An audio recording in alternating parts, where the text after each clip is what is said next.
દીકરીની સામે જોયું પણ દીકરી આજે મૌન રહીને મરક મરક મરક મરક હસી રહી છે. અને મૌનમ સ્વીકૃતિ લક્ષણમ, કોઈ મૌન રહે તો એને હા હોય. કોઈ માણસ જમવા બેઠો હોય અને આપણે કઈ લાડુ આપવું તો મૌન રહે તો માનવાનું કે એને જોઈએ છે. જોકે ઘણા તો બોલે જ નહીં, છેક સુધી ડબ્બામાં ખલાસ થઈ જાય ને ત્યાં સુધી બોલે જ નહીં. હજુ લાવો, હજુ લાવો, હજુ લાવો.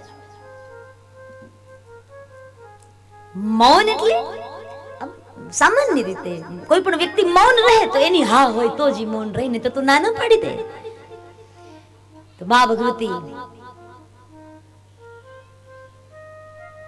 દેવહૂતિ આજ મૌન રહ્યા છે. એ સમયે પિતા મનુ મહારાજ કહે છે મારી દીકરીની હા છે.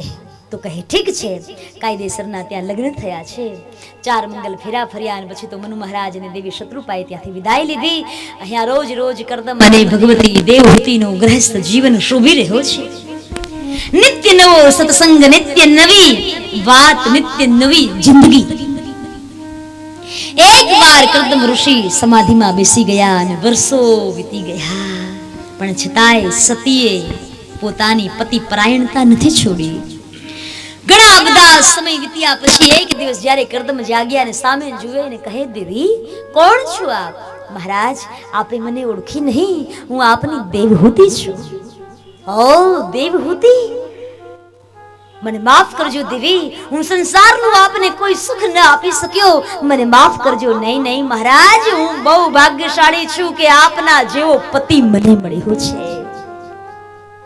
મારી આજ તો તલાશ હતી કે કોઈ યોગીના સાથમાં મારું લગ્ન થાય, મારું ભજન ન ભૂલાય. મહારાજ એવો પતિ મને જોઈતો હતો અને આપની કૃપાથી, આપના આશીર્વાદથી આજ હું મારા ભજનમાં બરાબર પરિપૂર્ણ હું ઉતરી છું. મહારાજ મને એનું ગૌરવ છે કે મારો પતિ ભજનાનંદી છે, મારો પતિ એક યોગી છે.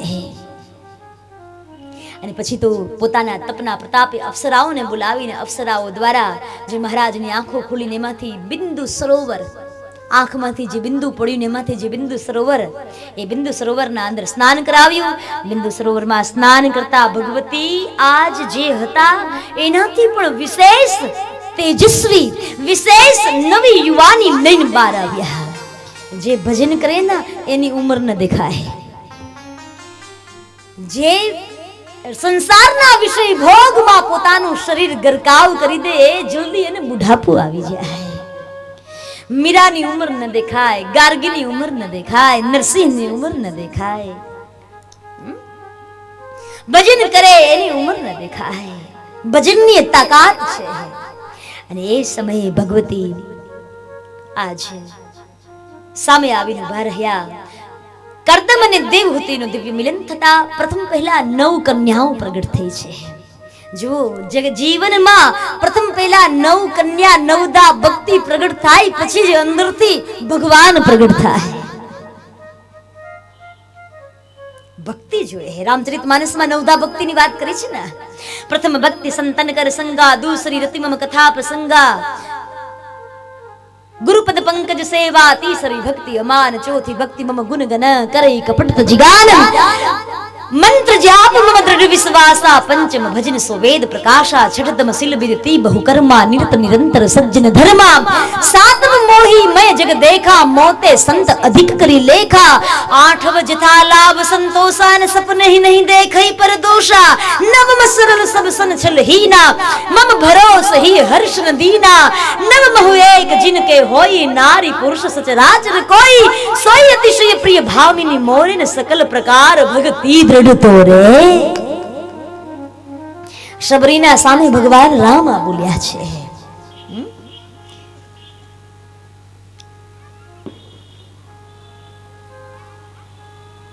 9 પ્રકારની ભક્તિ આવે. પેલા તો ભક્તિ જોઈને પછી ભગવાન આવે. જીવન રૂપી બાગમાં નવદા ભક્તિના ફૂલ ખીલે, પછી એ સુગંધનો માણનારો પરમાત્મા પછી પ્રગટ થાય. એક વારના સમયે દેવતાઓ આવ્યા આકાશની અંદર અને આજ સ્તુતિ કરે, વંદના કરે, હે હરી અવતાર લો, અવતાર લો. આ જગતની અંદર અજ્ઞાન રૂપ અંધકારનો નાશ કરી અજ્ઞાન રૂપી પ્રકાશ પાથરો. હે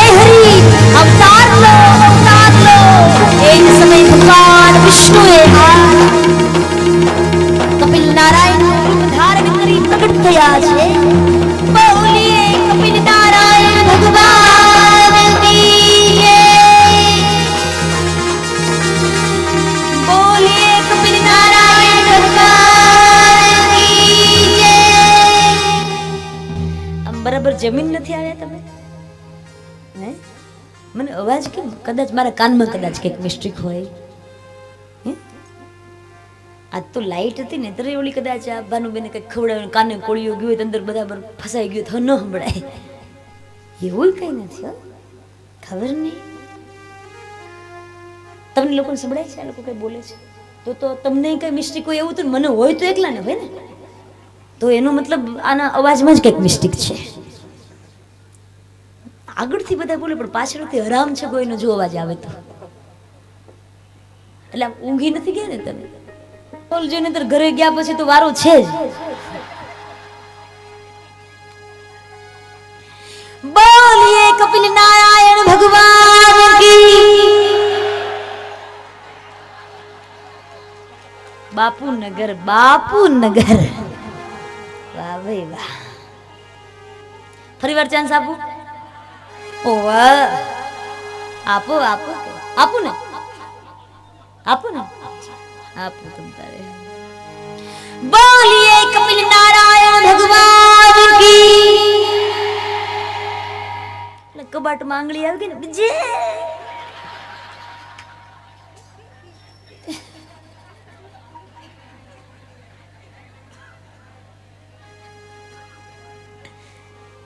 એક દિવસ આવી રીતે બોલાવતી હતી એમાં અહીંયા કુદરતી ભાઈઓનો અવાજ મોટો છે એક જગ્યાએ હું કથા કરતી હતી ને એમાં બહેનોનો અવાજ મોટો ને ભાઈઓનો અવાજ નાનો હતો મેં કીધું કેમ ભાઈઓ તમને થયું છે શું એક ભાઈ ઉભા થઈને મને કહી દીધી અમને તો રોટલી ઉપર જેટલું ચોપડીને આપે એટલું જ ખાવાનું ને બાકી તો ડબ્બા ને ડબ્બા ઉપાડે છે તમે એમ નહીં માનો ખાલી ઘરની ચાવી એની પાસે હોય ને ફ્રીજની ચાવી એની જોડે જ હોય છે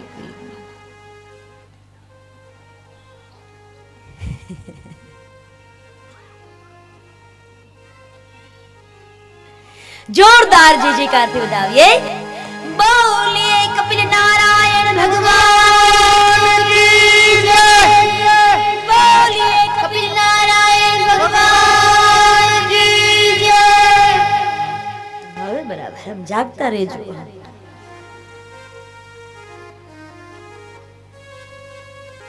મૂળ કથા તરફ આગળ વધીએ તો ભગવાન કપિલ પ્રગટ થયા છે પછી તો દેવતાઓ આવીને દર્શન કરવા આવ્યા છે વડલાની વડવાઈનો હિંચકો બનાવ્યો છે અને હિંચકાની અંદર કપિલને પોઢાડ્યા છે અને માં સરસ મજાના પારણાઓ ગાઈ રહી છે કૌશલ્યા મેં તેરી તું મેરા રા તેરી यशोदा में मेरा शाह कौशल्या में तेरी तू मेरा राम तेरी यशोदा में तू मेरा शाह कौशल्या में तेरी तू मेरा राम तेरी यशोदा में तू मेरा शाह कौशल्या में तेरी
ભગવતી ગાઈ રહી છે આપણી ત્યાં એક પરંપરા હતી કે હાલરડા ઉપરથી ખબર પડે કે આ ઘર કોનું છે એ મા બાપ કેટલા સંસ્કારી છે એ પારણાઓ સાંભળવાથી ખબર પડતી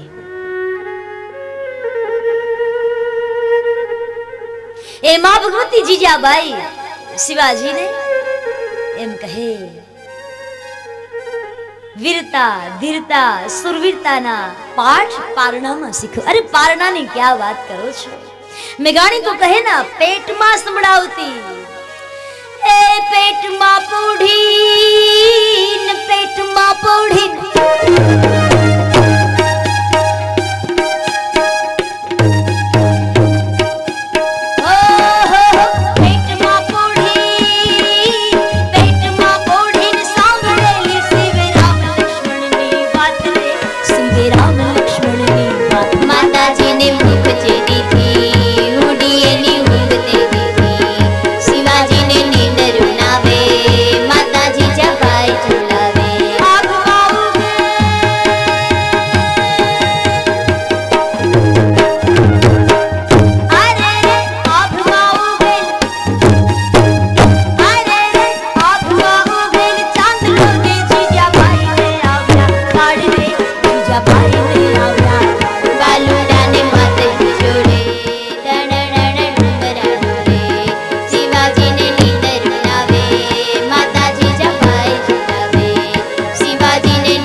છત્રપતિ શિવાજી પાકે માં ઉપર આધાર છે કે બાળકને કેવું બનાવો. માં ધારે તો બાળકને રામ બનાવી શકે, માં જો ધારે તો બાળકને રાવણ બનાવી શકે. માં જો ધારે તો બાળકને છત્રપતિ શિવાજી મહારાજ પણ બનાવી શકે, માં ધારે તો બાળકને મહારાણા પ્રતાપ પણ બનાવી શકે, ની માં જો ધારે તો બાળકને ઔરંગઝેબ બનાવી શકે. માં ઉપર આધાર છે. એ જીજાબાઈ એમ કહેતી,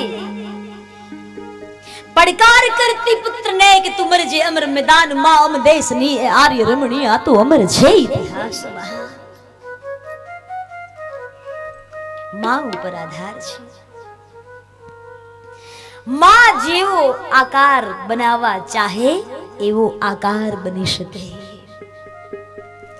એના સંસ્કારો એ માં ઉપર આધાર છે.